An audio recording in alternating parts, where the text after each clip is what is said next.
What's going on, guys? Welcome back to another episode of Lockdown Coverage. If you guys are new to the channel, my name's Daniel. On this episode, I'm going to be doing an NFL Top 10. I officially created a playlist on the YouTube channel called NFL Top 10. It will be including NFL Top 10 teams and players at their respective positions, mainly throughout the 2020 season. But for now, I'm going to be doing top 10 quarterbacks. This video is going to include top 10 quarterbacks entering the 2020 season. So not based off last year, but who I think will be the top 10 quarterbacks coming into 2020. So without any further ado, let's get to it.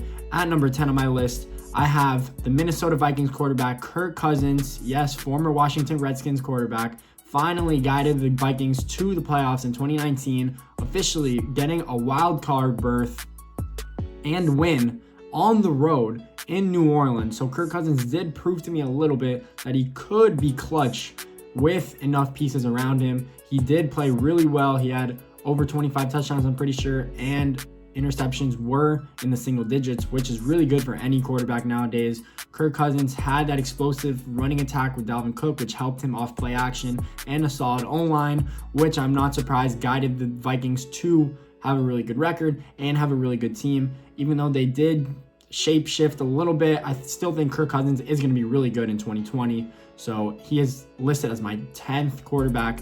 At number 9 on the list, I have Tom Brady. This might come to a surprise for some people. Tom Brady is on the decline, as you guys all know. He's 42 years old, officially changing to the Tampa Bay Buccaneers, and no one really knows how he's going to play.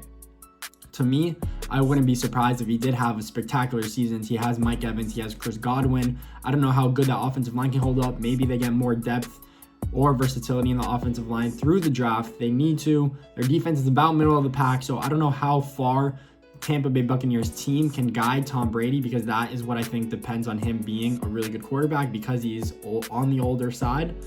But Tom Brady is still Tom Brady. He's still the GOAT, in my opinion. He still has 6 Super Bowl rings. So if you get to that playoff scenario when you're Tampa Bay Buccaneers and you get into the postseason, he could take you all the way to the promised land. I wouldn't be surprised if they do. But for now, I have him listed at 9 because there is so many question marks still with Tampa Bay. At number 8 on the list, I have Philadelphia Eagles quarterback Carson Wentz.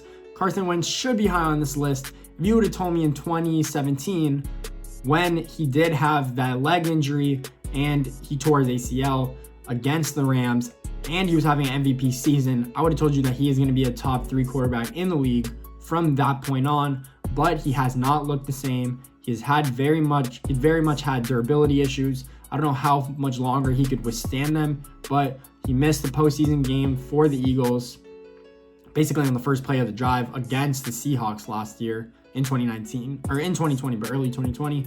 So I don't know if Carson Wentz could actually still be a franchise quarterback if he's durable. That is the number one question. He does have elite arm talent. He is capable of being a franchise quarterback. Just who knows if he could be that right now.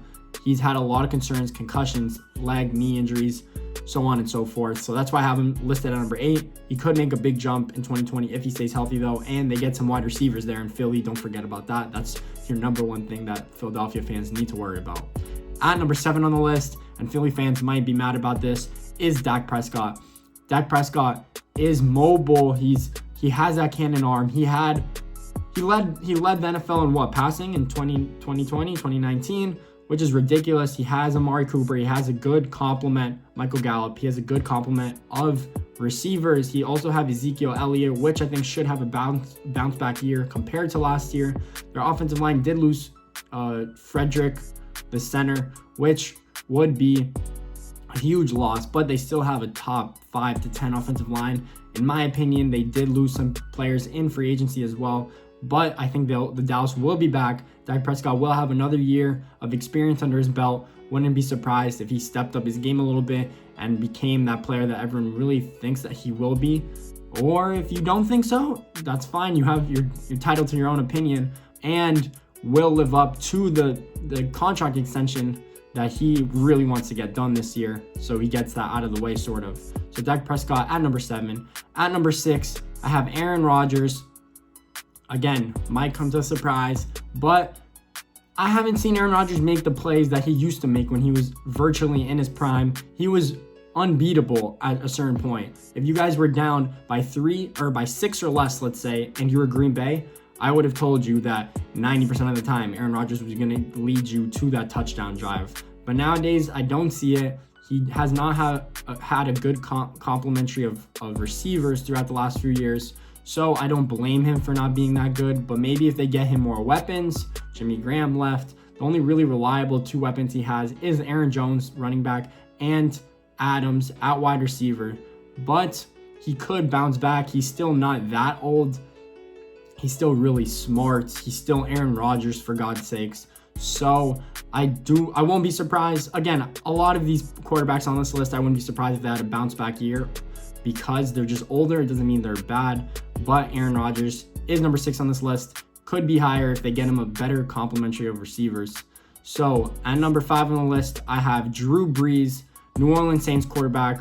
Again, old, kind of wasn't durable enough last year, had a thumb injury. But when he was playing, he was really good. He was probably the best facilitator type of quarterback in the NFL. You can't do any better than Drew Brees.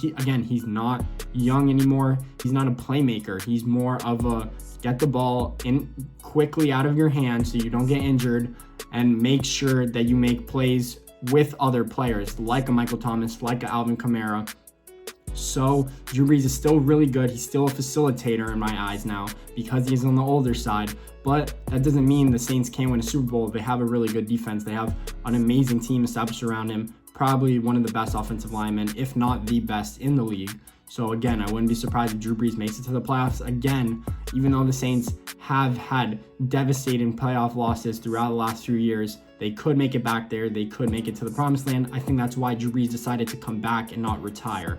So Drew Brees at 5. At 4, I have Deshaun Watson. Yes, Houston Texans quarterback. And the reason I don't have him higher in my eyes and in many others' eyes is because he does not have time to throw the ball. It's that simple. They have probably the worst or one of the worst offensive linemen, even though they did trade 2 firsts and 2 seconds for Lermy Tunzel, their franchise left tackle for the future now, and they're going to have to pay him $20 million. Deshaun Watson still does not have time to throw the ball. He had DeAndre Hopkins. He probably had the best receiving core in the league last year. Kenny Stills, DeAndre Hopkins, and Will Fuller, but he didn't have time to throw it to them.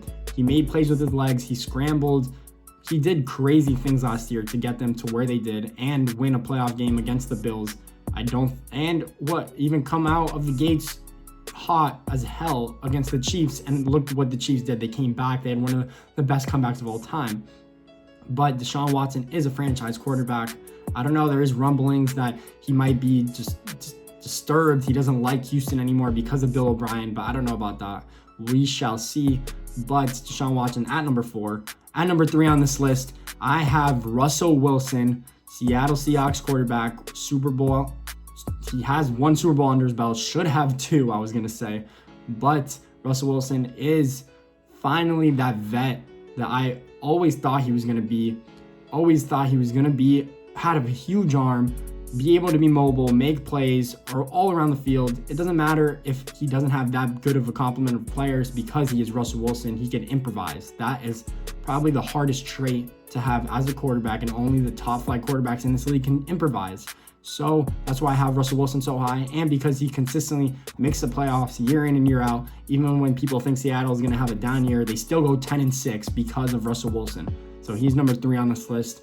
At number 2, I have Lamar Jackson. Some of you might think that it's too high because it's too early in his career, but I think Lamar Jackson is the second best quarterback right now. He is the most dynamic player in the NFL. He could throw the ball. He could run the ball. He does need to be more effective throwing downfield, especially because his accuracy is off in my opinion, but he's still one of the best playmakers in the NFL. That Baltimore rushing game read option is ridiculous. I don't know how you defend it. And their defense is going to be stacked. So as a team, it helps Lamar Jackson show what he really is, show why he should have been probably the first pick in that draft, even though he went 32. But you have to remember that he's not a full-time quarterback in my eyes yet. So he needs to still develop and get better as a thrower for him to be probably number 1 on the list, even though I don't think number 1 will be surpassed. But I'm assuming you guys know who is going to be at number 1, and that is Patrick Mahomes, Super Bowl MVP, 24-year-old Patrick Mahomes. He is ridiculous as a quarterback. I've said in past videos that I think that he is the best quarterback I've ever seen with my eyes, with my own 2 eyes. But Patrick Mahomes can do everything. He's mobile, he can scramble, he can throw the ball out of the pocket, he can stand in the pocket and make those tough passes when there's tight pressure. He's what you want from an NFL quarterback nowadays. Not surprised to have him here at number 1. Neither should you guys, even though this whole list is up for debate. And if you guys think you have players sorted out in order, just comment below what you guys think your list is. Doing more NFL top 10 lists at position groups more or less until the season starts. So if you guys like this video, leave a thumbs up and subscribe. I'd really appreciate it. Tune in, guys. Thanks.